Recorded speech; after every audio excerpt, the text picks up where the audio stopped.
Welcome to SK academy YouTube channel. SK academy YouTube চ্যানেলে সবাইকে স্বাগত। আমরা আরআরবি গ্রুপ ডি এক্সামকে লক্ষ্য করে জিকে প্রশ্ন উত্তর নিয়ে আলোচনা করছি। সেটি অবশ্যই সিলেবাস অনুযায়ী অধ্যায় ভিত্তিক। এখন আমরা জীববিদ্যা নিয়ে আলোচনা করছি। জীববিদ্যার যে অধ্যায়গুলো তোমাদের পড়তে হবে তা তোমরা দেখতে পাচ্ছ আমাদের স্ক্রিনে। জীববিদ্যার প্রথম অধ্যায় কোষ ও কোষ বিভাজন। এখান থেকে আমরা 3টে ক্লাস অলরেডি করে নিয়েছি। তোমরা যারা কোষ ও কোষ বিভাজন থেকে ক্লাসগুলো দেখোনি তারা অবশ্যই কোষ ও কোষ বিভাজনের ক্লাসগুলো দেখে নিও। এখন আমরা জীববিদ্যার দ্বিতীয় অধ্যায় কলা নিয়ে আলোচনা করব।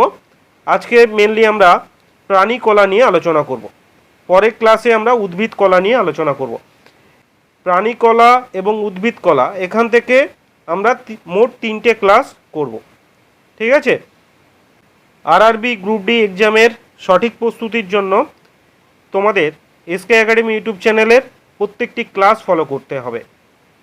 শুধু আমরা জীববিদ্যা নয়, আরআরবি গ্রুপ ডি এক্সামের যে জিকে পার্ট রয়েছে সেই জিকে পার্টের সম্পূর্ণ সিলেবাস আমরা এসকে একাডেমি ইউটিউব চ্যানেলে নিয়মিত ক্লাস দেব। তোমরা অবশ্যই ক্লাসগুলো মন দিয়ে দেখবে। ক্লাসে নতুন হয়ে থাকলে অবশ্যই চ্যানেলটি সাবস্ক্রাইব করে রাখবে। চলো আমরা দেখি আজকের ক্লাসে তোমাদের জন্য কি কি প্রশ্ন রাখা হয়েছে। আজকের ক্লাসের প্রথম কোশ্চেন দেখো, প্রাণী কলা কয় প্রকার? অপশানগুলো দেখো। অপশান এতে আছে 4 প্রকার, বি 2 প্রকার, সি 3 প্রকার এবং অপশান ডিতে আছে 5 প্রকার। সঠিক উত্তর প্রাণী কলা হলো অপশান এ 4 প্রকার। প্রাণী কলা কি কি? 1 আবরণী কলা, 2 যোজক কলা, 3 পেশী কলা এবং 4 স্নায়ু কলা। ঠিক আছে? তাহলে প্রাণী কলা 4 প্রকারের: আবরণী কলা, যোজক কলা, পেশী কলা এবং স্নায়ু কলা। চলো আজকের ক্লাসের দ্বিতীয় কোশ্চেন আমরা দেখি। 2 নম্বর কোশ্চেন দেখো, নিচের কোন কলাটি প্রাণীদেহের প্রতিরক্ষামূলক কলা? এই প্রশ্নটি খুবই ইম্পর্টেন্ট। এটি প্রিভিয়াস ইয়ারে আসা একটি প্রশ্ন। অপশানগুলো দেখো। অপশান এতে আছে পেশীবহুল কলা, বি স্নায়বিক কলা, অপশান সিতে আছে এপিথেলিয়াল কলা এবং অপশান ডিতে আছে যোজক কলা। সঠিক উত্তর প্রাণীদেহের প্রতিরক্ষামূলক কলা হলো অপশান সি এপিথেলিয়াল কলা। এপিথেলিয়াল কলা কি? এপিথেলিয়াল কলা হলো শারীরিক কলার 4টি প্রাথমিক রূপের একটি, যা মানব অঙ্গে পাওয়া যেতে পারে এবং অভ্যন্তরীণ ও বাহ্যিক উভয় পৃষ্ঠকে আবৃত করে। নেক্সট কোশ্চেন দেখো, 3 নম্বর কোশ্চেন, নিম্নের কোনটি স্থায়ী কলার বৈশিষ্ট্য? অপশান এতে আছে কোষ বারবার বিভাজিত হয়, বি অজৈব অন্তর্ভুক্তি অনুপস্থিতি, অপশান সিতে আছে অন্তঃকোষীয় স্থান বিদ্যমান এবং অপশান ডিতে আছে গহ্বর অনুপস্থিতি। সঠিক উত্তর অপশান সি অন্তঃকোষীয় স্থান বিদ্যমান।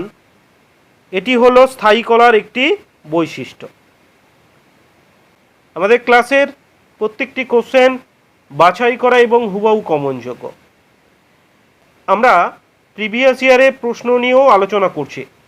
তোমরা ক্লাসগুলো মন দিয়ে দেখো। এখান থেকে তোমরা অবশ্যই জিকে প্রশ্ন কমন পাবে, কারণ আমরা সিলেবাস অনুযায়ী অধ্যায় ভিত্তিক ক্লাস তোমাদের করাচ্ছি। নেক্সট কোশ্চেন দেখো, 4 নম্বর কোশ্চেন, ত্বকের নিচে অবস্থিত কোন কলাতে মেদ জমে? অপশানগুলো দেখো। অপশান এতে আছে আবরণী কলা, বি পেশী কলা, সি অরিওলার কলা এবং অপশান ডিতে আছে মেদ কলা বা অ্যাডিপোজ কলা। সঠিক উত্তর ত্বকের নিচে অপশান ডি মেদ কলা বা অ্যাডিপোজ কলাতে মেদ জমে। মেদ কলা কি? মেদ কলা হলো একটি বিশেষ ধরনের যোজক কলা। এই কলার কোষগুলি ডিম্বাকৃতি, তাই একে অ্যাডিপোজ কলা বলা হয়। অঙ্গ সংস্থাপনের ভিত্তিতে মেদ কলা 2 প্রকারের হয়ে থাকে। 1 শ্বেত মেদ কলা, যা প্রাপ্তবয়স্কদের মধ্যে পাওয়া যায় এবং এই শ্বেত মেদ কলায় মেদ সঞ্চিত হয়। 2 বাদামি মেদ কলা, যা শিশুদের মধ্যে পাওয়া যায়। অ্যাডিপোজ কলা বা মেদ কলা কি জানলে? চলো পরে কোশ্চেনে যাওয়া যাক। 5 নম্বর কোশ্চেন দেখো, নার্ভতন্ত্রের গঠনমূলক একক কি? অপশান এতে আছে axon, B dendron, C neuron এবং অপশান ডিতে আছে কোষ দেহ। সঠিক উত্তর নার্ভতন্ত্রের গঠনমূলক একক হলো অপশান সি নিউরন। তোমরা যদি কোনো প্রশ্নের ডিটেলস জানতে চাও তাহলে আমাকে অবশ্যই কমেন্ট করে জানিও, আমি চেষ্টা করব তোমাদের ডিটেলস জানানোর। পরবর্তী প্রশ্ন দেখো 6 নম্বর প্রশ্ন, বিভিন্ন অঙ্গের মধ্যে সমন্বয় সাধনকারী কলা হলো অপশান এ স্নায়বিক কলা, বি পেশি কলা, সি আবরণী কলা, ডি ক্ষরণকারী কলা। সঠিক উত্তর বিভিন্ন অঙ্গের মধ্যে সমন্বয় সাধনকারী কলা হলো অপশান এ স্নায়ু কলা। তোমরা মাথায় রাখবে এখানে যদি স্নায়ু কলার পরিবর্তে যদি যোগ কলা থাকতো তাহলে এই প্রশ্নের সঠিক উত্তর হতো যোগ কলা। ঠিক আছে, আজকের ক্লাসের 7 নম্বর কোশ্চেন দেখো, চর্বিযুক্ত কলা কোনটি? অপশান এতে আছে অস্থি কলা, বি রক্ত কলা, সি অ্যাডিপোজ কলা এবং অপশান ডিতে আছে অ্যারিওলার কলা। সঠিক উত্তর চর্বিযুক্ত কলা হলো অপশান সি অ্যাডিপোজ কলা। নেক্সট কোশ্চেন দেখো 8 নম্বর কোশ্চেন, যোগ কলার মধ্যে উপস্থিত স্থির কোষটির নাম কি? এই প্রশ্নটি খুবই ইম্পর্টেন্ট একটি প্রশ্ন। এই প্রশ্নের সঠিক উত্তর হবে যোগ কলার মধ্যে উপস্থিত স্থির কোষটির নাম হলো অপশান এ প্লাজমা কোষ। নেক্সট কোশ্চেন দেখো 9 নম্বর কোশ্চেন, অস্থি হলো এক প্রকারের, অপশান এতে আছে স্নায়ু কলা, বি পেশি কলা, সি যোজক কলা এবং অপশান ডিতে আছে আবরণী কলা।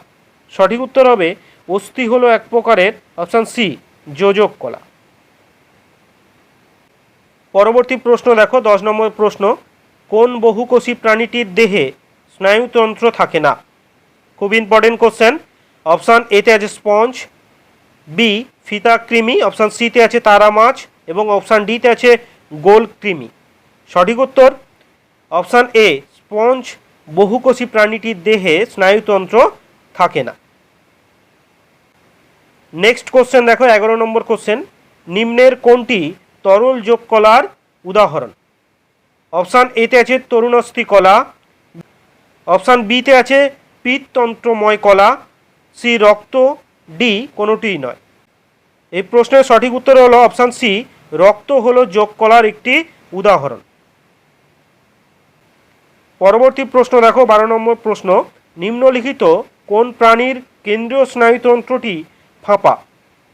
অপশানগুলো দেখো, অপশান এতে আছে আরশোলা, অপশান বিতে আছে মানুষ, সি জোকের এবং অপশান ডিতে আছে হাইড্রা। সঠিক উত্তর অপশান বি মানুষের কেন্দ্রীয় স্নায়ুতন্ত্রটি ফাঁপা। পরবর্তী প্রশ্ন দেখো 13 নম্বর প্রশ্ন, হাঙর, শঙ্কর প্রভৃতি মাছের অন্তর্কঙ্কালে যে কলা থাকে তা হলো অপশান এতে আছে অস্থি কলা, বি অ্যারিওলার কলা, ডি তরুণাস্থি কলা এবং অপশান ডিতে আছে যোগ কলা। সঠিক উত্তর হাঙর, শঙ্কর প্রভৃতি মাছের অন্তর্কঙ্কালে যে কলা থাকে তা হলো অপশান সি তরুণাস্থি কলা। নেক্সট কোশ্চেন 14 নম্বর কোশ্চেন, সিলিয়াযুক্ত আবরণী কলা কোথায় দেখা যায়? খুব ইম্পর্টেন্ট কোশ্চেন, এই প্রশ্নটা অবশ্যই তোমরা মাথায় রাখবে। অপশান এতে আছে পাকস্থলিতে, বি ডিম্বনালীতে, সি লালাগ্রন্থিতে এবং অপশান ডিতে আছে কোনোটিই নয়। সঠিক উত্তর সিলিয়াযুক্ত আবরণী কলা অপশান বি ডিম্বনালীতে দেখা যায়। ঠিক আছে, সিলিয়াযুক্ত আবরণী কলা কোথায় দেখা যায়? তাহলে ডিম্বনালীতে দেখা যায়। পরবর্তী প্রশ্ন দেখো 15 নম্বর প্রশ্ন, মেদ কলা কোন ধরনের কলার উদাহরণ? অপশানগুলো দেখো, অপশান এতে আছে সংবহন কলা, বি আবরণী কলা, সি যোগ কলা, ডি পেশি কলা। সঠিক উত্তর মেদ কলা অপশান সি যোগ কলার উদাহরণ। নেক্সট কোশ্চেন দেখো, 16 নম্বর কোশ্চেন, লসিকাতে উপস্থিত শ্বেত রক্তকণিকার নাম কি? ভেরি ভেরি ইম্পর্টেন্ট একটি প্রশ্ন। অপশান এতে আছে মনোসাইট, অপশান বিতে আছে লিম্ফোসাইট, অপশান সিতে আছে ইউসিনোফিল এবং অপশান ডিতে আছে বেসোফিল। সঠিক উত্তর, লসিকাতে উপস্থিত শ্বেত রক্তকণিকার নাম হলো অপশান ডি, বেসোফিল। পরবর্তী প্রশ্ন দেখো, 17 নম্বর প্রশ্ন, দেহের ভার বহনকারী, কোমল, স্থিতিস্থাপক এবং দৃঢ় প্রকৃতির যোগকলার নাম কি? অপশান এতে আছে তরুণাস্থি কলা, বি অস্থি কলা, সি মেদ কলা এবং অপশান ডিতে আছে শিথিল যোগ কলা। সঠিক উত্তর, দেহের ভার বহনকারী, কোমল, স্থিতিস্থাপক এবং দৃঢ় প্রকৃতির যোগ কলা হল অপশান এ, তরুণাস্থি কলা। পরবর্তী প্রশ্ন দেখো, 18 নম্বর প্রশ্ন, নিজল দানা থাকে একটি প্রাণী কলার নাম কি? খুব ইম্পর্টেন্ট একটি কোশ্চেন। অপশান এতে আছে আবরণী কলা, বি পেশি কলা, সি যোগ কলা এবং অপশান ডিতে আছে স্নায়ু কলা। সঠিক উত্তর, নিজল দানা থাকে অপশান ডি, স্নায়ু কলাতে। আজকে ক্লাসের 19 নম্বর কোশ্চেন দেখো, মানব দেহের শ্বাসনালীতে থাকে যে আবরণী কলা তার নাম কি? অপশানগুলো দেখো, অপশান এতে আছে স্তম্ভকার আবরণী কলা, বি গ্রন্থিময় আবরণী কলা, সি রোমশ আবরণী কলা, ডি কোনোটিই নয়। সঠিক উত্তর, মানব দেহের শ্বাসনালীতে যে আবরণী কলা থাকে তার নাম হলো অপশান সি, রোমশ আবরণী কলা। নেক্সট কোশ্চেন, 20 নম্বর কোশ্চেন, অর্থাৎ আছে ক্লাসের শেষ কোশ্চেন, পেশিতন্তুর আবরণের নাম কি? অপশান এতে আছে নিউরোলেমা, অপশান বিতে আছে সার্কোলেমা, অপশান সিতে আছে সার্কোপ্লাজমা এবং অপশান ডিতে আছে কোনোটিই নয়। সঠিক উত্তর, পেশিতন্তুর আবরণের নাম হলো অপশান বি, সার্কোলেমা। এই প্রশ্নটি খুবই ইম্পর্টেন্ট, এই প্রশ্নটা অবশ্যই তোমরা মাথায় রাখবে। আজকের ক্লাসে আমরা প্রাণী কলা থেকে 20টি বাছাই করা হুবহু কমনযোগ্য প্রশ্ন নিয়ে আলোচনা করলাম এবং এর মধ্যে প্রিভিয়াস ইয়ারের প্রশ্ন রয়েছে। তোমাদের যদি ক্লাসটি ভালো লাগে অবশ্যই লাইক করো। ভালো থেকো সবাই, ভালো করে পড়াশুনো করো। পরের ক্লাসে আমরা প্রাণী কলার কিছু প্রশ্ন এবং উদ্ভিদ কলার কিছু প্রশ্ন নিয়ে আলোচনা করব।